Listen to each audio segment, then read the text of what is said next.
जय श्री कृष्णा मित्रों। मैं हूँ सपना गोयल। सपना गोयल मोटिवेशन में आपका दिल से हार्दिक स्वागत है। इस चैनल पर आपको रोचक, रोमांचक और शिक्षाप्रद कहानियाँ देखने को मिलती हैं। यदि आप मेरे चैनल पर पहली बार आए हैं तो चैनल को सब्सक्राइब कर लीजिए और कहानी अच्छी लगे तो like, share, comment and forward करना बिल्कुल ना भूलिएगा। दोस्तों, आज की कहानी बहुत ही रोमांचक है। कृपया इसमें अंत तक बने रहिएगा। चलिए चलते हैं आज की कहानी की ओर। पुराने ज़माने की बात है। महेंद्रगढ़ राज्य में राजा महेंद्र हुआ करता था। वे बहुत ही अकड़ू, घमंडी और बदनाम था। अपने आगे किसी को कुछ नहीं समझता था। अपनी खिलाफत करने वाले को कड़ी से कड़ी सज़ा देता था और कुछ कुछ सनकी भी था। तो एक दिन उसे सनक आ गई कि ज़रा अपने परिवार के लोगों से भी तो ये जाना जाए कि वे मेरे बारे में क्या विचार रखते हैं। उसने सबसे पहले सोचा कि मैं अपनी पत्नी सुलोचना से पूछता हूँ।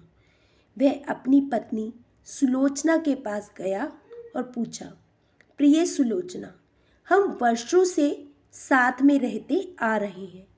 तुमने जिस चीज़ को चाहा मैंने दिया। अब ज़रा बतलाओ तो सही, तुम्हें ये सारा सुख किसके भाग्य से उपलब्ध है। सुलोचना अपने पति की बात को सुनते हुए हंसते हुए बोली, आपके भाग्य से स्वामी। आप ना होते तो क्या मैं ये सुख भोग पाती। मेरे तो भाग्य भी आप ही हो और भगवान ही आप ही हो। राजा महेंद्र सिंह ने रानी को अपने गले से लगा लिया और बोला, तुम बिल्कुल सही कह रही हो। तुम दुनिया की सबसे अक्लमंद औरत हो। इसके बाद राजा ने अपनी बेटियों को बारी बारी से बुलवाया और यही सवाल किया। राजा की 7 बेटियां थीं। 6 राजकुमारियों ने तो बिल्कुल वैसा ही जवाब दिया जैसा राजा चाहता था। लेकिन सबसे छोटी बेटी राजकुमारी फूलमती, वह राजा से कहने लगी, पिताजी, सबका भाग्य लिखने वाला भगवान है। उसी ने मेरे भाग्य में ये सुख लिखा है और उसी के लिखे से मैंने आपकी पुत्री के रूप में जन्म लिया है और मुझे मेरे भाग्य से ये सारा सुख उपलब्ध हुआ है। फूलमती की इस जवाब से सनकी राजा एकदम से सनक गया। फिर भी अपने गुस्से पर काबू रखते हुए बड़े ही प्यार से बोला, मेरी छोटी सी प्यारी सी गुड़िया, लगता है कि तू मेरी बात ठीक से समझी नहीं। मैं ये पूछ रहा हूँ कि मेरे घर, मेरे राजमहल में तू जो रोज़ रोटी खाती है, किसके भाग्य से खाती है? कौन तुझे खिलाता है? तुझे रोटी और पकवान किसके भाग्य से मिलते हैं? फूलमती ने जवाब दिया, पिताजी, जिसने मुझे आपकी पुत्री के रूप में जन्म दिया है। इस दुनिया में सब अपने भाग्य की रोटी खाते हैं। मैं भी अपने भाग्य की ही रोटी खाती हूँ। अब तो राजा महेंद्र सिंह का धैर्य जवाब दे गया। वह भड़क उठा और कड़क आवाज में बोला, क्या कहा? ये सारा सुख जो मैं तुझे दे रहा हूँ, तुझे तेरे अपने भाग्य से उपलब्ध है। मूर्ख कहीं की, तू मेरी अनुकंपा को अपना भाग्य बनाती है। निकल जा अभी की अभी मेरे राजमहल से। जा, मैं तेरी शक्ल भी नहीं देखना चाहता हूँ। फूलमती पिता के पैर पकड़कर रोने लगी। पिताजी, ये आप क्या कह रहे हैं? मैं आपकी पुत्री हूँ। आप मेरे जन्मदाता हैं। इस दुनिया में मैं तो किसी और को जानती भी नहीं। आप मुझे धुतकार देंगे तो मैं कहाँ जाऊंगी? आप इतने कठोर मत बनिए पिताजी, मुझे मेरे घर से मत निकालिए। राजा दहाड़ते हुए कहने लगा, खामोश घमंडी लड़की, इसे अपना घर मत कहो, यह मेरा घर है। और उसने धुतकार कर और मारकर फूलमती को घर से बाहर निकाल दिया और दासियों को आवाज़ दी कि उनके आने पर फूल कुमारी को घर से बाहर भगा दिया जाए और फूलमती के शरीर से राजसी वस्त्र आभूषण उतारकर उसे किसी दासी को दे दिया जाए और उसके लिए किसी दासी की गंदी मैली पोशाक उसे पहना दी जाए। दासियां फूलमती को एक भिखारन सी बनाकर सामने ले आई। राजा के आदेश पर फूलमती के खूबसूरत चेहरे पर कालिक पोत दी गई। फिर राजा महेंद्र सिंह ने फूलमती से पूछा, अब भी सोच लो और हमें सही सही जवाब दो, किसके भाग्य से तुम ये राजसी सुख भोग रही हो? किसके भाग्य से तुम माल, पकवान और रोटी खाती हो? तब लड़की कहने लगी, पिताजी, आपको खुश करने के लिए मैं झूठ बोल भी दूं कि मुझे जो कुछ भी मिलता है आपके भाग्य से मिला है, आपसे मिला है, लेकिन मेरे झूठ बोलने से झूठ सच तो नहीं हो जाएगा। फूलमती की बातें सुनकर राजा महेंद्र प्रताप आग बबूला हो गया और दहाड़े मारकर बाहर खड़े पहरेदार पर चिल्लाकर आवाज देने लगा। तुरंत ही कई सैनिक दौड़े हुए आए और राजा का अभिवादन कर सिर झुकाकर खड़े हो गए। महेंद्र सिंह ने कहा, राजकुमारी फूलमती को जल्दी से जल्दी किसी तेज रफ्तार रथ द्वारा हमारे राज्य से मीलों दूर किसी दूसरे राज्य के जंगल में छोड़ाओ, जहां से ये कभी चाहकर भी वापस ना लौट सके। इसे अपने ऊपर बहुत घमंड है, अपने भाग्य पर तो आज से ये दूर राज्य के जंगल में भटक कर भूखी मरेगी, तो इसे पता चलेगा कि ये किसके भाग्य का खाती है। फूल कुमारी रोती रही, मगर राजा महेंद्र सिंह नहीं पसीजा। राजा की आज्ञा टालने की हिम्मत किसी भी सैनिक में ना थी। सैनिक फूलमती को घसीटते हुए ले गए और उसे बहुत ही दूर किसी राज्य की सीमा से सटे हुए जंगल में छोड़कर वापस लौट आए। अपनी सनक में सनकी राजा महेंद्र सिंह का जीवन फिर से पहले की ही तरह चलने लगा, लेकिन उधर राजकुमारी फूलमती के साथ क्या क्या बीती। फूलमती भूखी प्यासी भटकती भटकती एक ऐसे विशाल मार्ग पर पहुंच गई जहां एक बेहद विशाल और शक्तिशाली राजा विजयगढ़ का नगर था। उस नगर का सेठ धर्म सिंह विदेशों में व्यापार करके अपने दल बल के साथ वापस विजयगढ़ लौट रहा था। धर्म सिंह बहुत ही प्रसन्न था कि आज 5 वर्षों के बाद वह अपनी पत्नी और एकमात्र पुत्र से मिलेगा। अचानक धर्म सिंह के विशाल रथ के आगे आकर फूल कुमारी बेहोश होकर गिर पड़ी।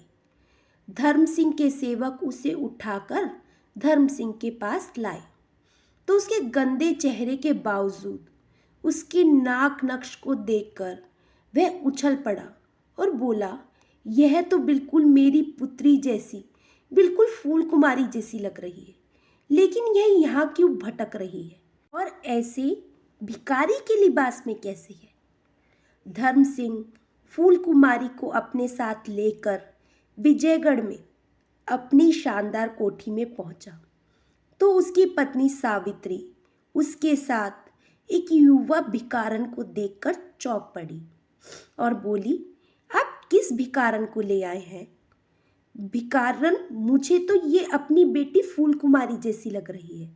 दरअसल उसकी बेटी का नाम भी फूल कुमारी ही था।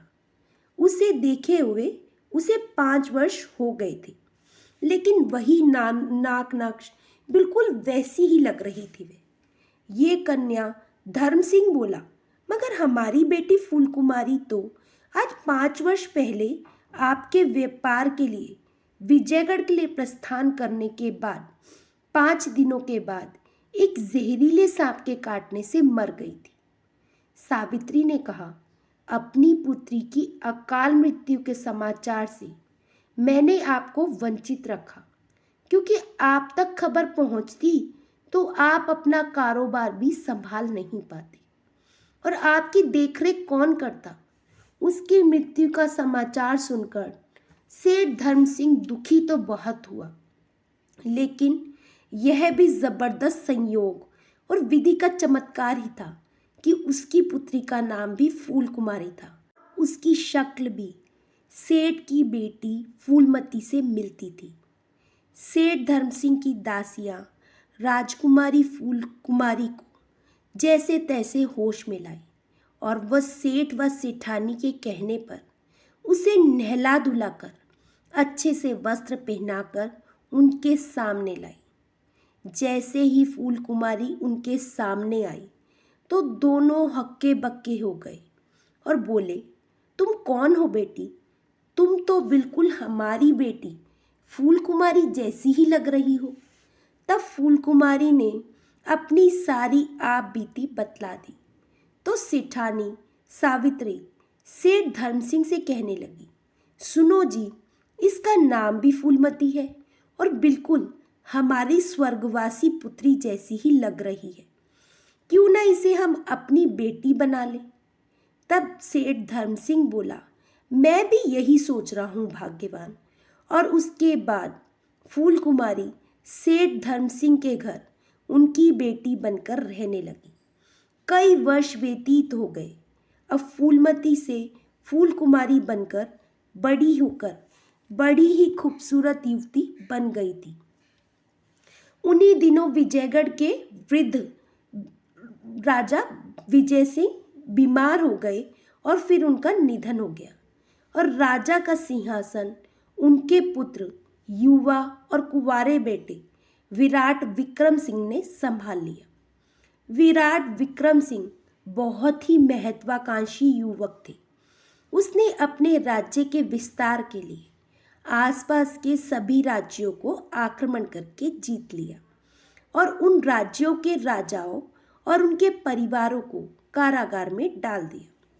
फिर एक दिन विजयगढ़ की जनता को अपने दर्शन देने के लिए राजा विराट विक्रम ने विजयगढ़ की सड़कों पर अपनी रथ सेवा निकाली, जिससे सभी राज्यवासी उनके दर्शन कर सके।